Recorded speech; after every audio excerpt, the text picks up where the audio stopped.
Now, one of the best things that I learned at college in Alabama was how to fish.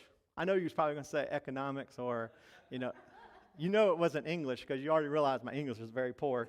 But I learned how to fish, and one of the most important things is when you fish is what kind of lure to use. So you're only as good as the lure that you throw. And so during fishing time, when they go on the bed, you can literally, with your eyes, see the fish sitting on the bed. Man, there's nothing like seeing that big old bass sitting there on the bed. So you pull out your lure, you can throw it across that fish, and the first time, he might not even, or she might not even look at it, goes right by it. 1, 2, 3, 4 times.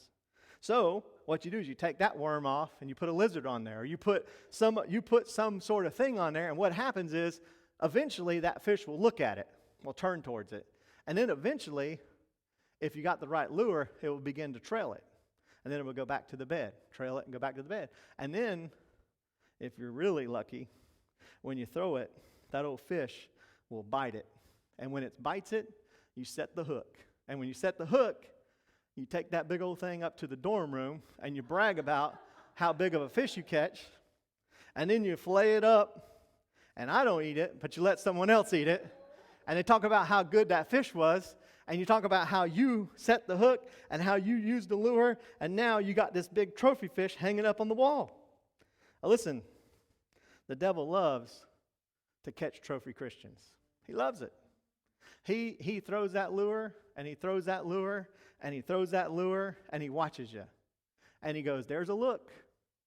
And he throws it again and again and again. Then he sees you kind of pursue it, and then he knows eventually when you bite that, he's going to set the hook. And when he sets the hook, he sets you up for everyone to see and say, look what I caught.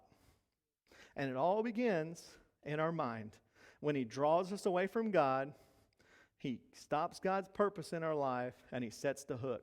So for us as a Christian, what lure are we tempted to follow? Is it anger? Is it unforgiveness? Is it lust? Is it hate? Is it jealousy? Is it envy? Is it pride?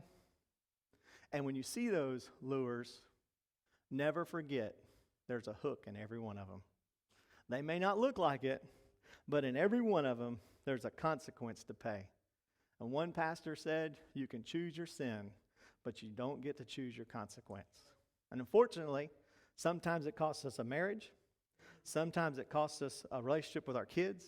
Sometimes it costs us a church family. Sometimes it costs us, a job where we blow up and get mad at our boss and we lose our testimony. And every time there's a hook. So we got to remember to be strong, to resist temptation.